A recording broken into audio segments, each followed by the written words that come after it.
For God is not unjust so as to overlook your work and the love that you have shown for his name in serving the saints as you still do. This is Hebrews chapter 6, verse 10. There are two primary ideas I take from this. The first is that God, being just, recognizes the work that we do in service to other believers and in love for him and his name. If we're genuinely trying to serve God, he is pleased. He's not unaware of your efforts for him. It's not that we can earn our way into God's good books, but as we serve him out of love, he is pleased. We might not see him drop an earthly blessing into our lives, which we can point to saying, oh, God must have given me this job I wanted because I signed up to serve youth group last week.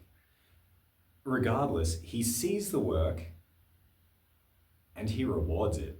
And thankfully, even still, often the reward for doing the work God asks us does come about very directly.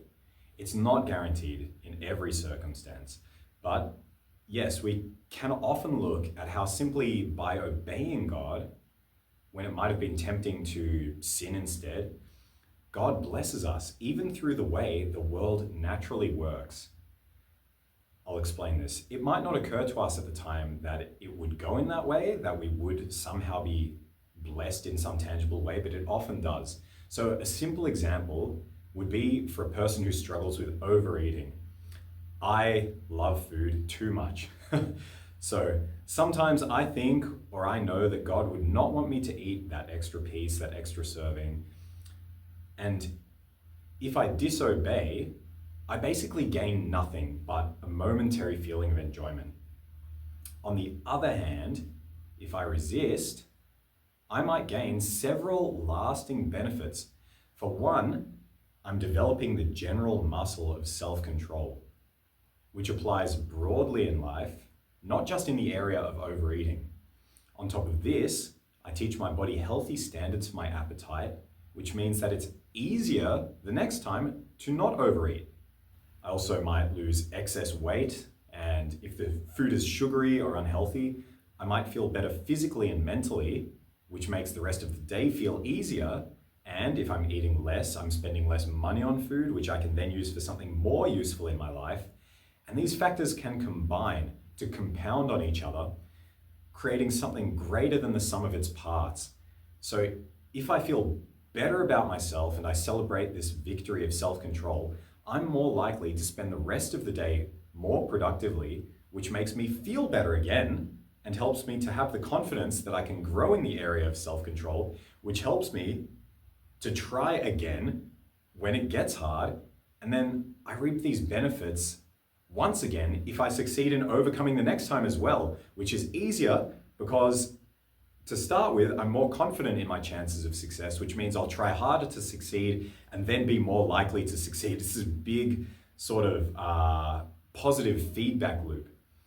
This is a really tangible way that we can see the blessings of trusting and following God, but he also works in other ways that might be less directly obvious or less foreseeable.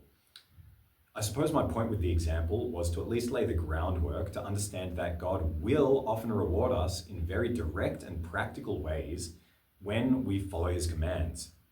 Again, not to say that he won't also bless us in other ways, but to help you think about ways in which following God might have a really tangible benefit so that you can have greater courage and strength to follow him in different areas of life where otherwise you might find it too scary or too hard to trust that God's way is ultimately to your benefit.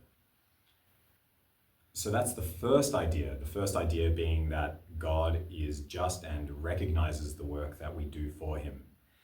The second idea is that in serving the saints, which is another way to talk about anybody who's saved, anybody who truly follows Jesus, who is a child of God, in serving these people, you are showing love for God's name.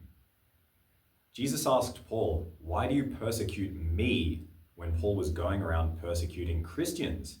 God is intimately tied to the church, to the people of God. We are taught that God lives in us. So one way of loving God is to serve and love his people. What a blessing. Our God, who is perfectly good and seeks his own glory first, rightly so, in being perfectly good and the only one ultimately worthy of glory, he is pleased when we serve his people.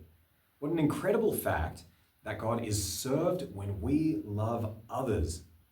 God, the only one who really deserves any glory, any service, as part of that truth, he is glorified and served when we love and serve his people. In fact, I think it extends beyond his people, and I don't think this is controversial. It extends to all people because Jesus tells us to even love our enemies, and we glorify God, I think, when we obey him. So Christians, we are called to love everyone, from a neighbor to an enemy. Our God is so good and kind.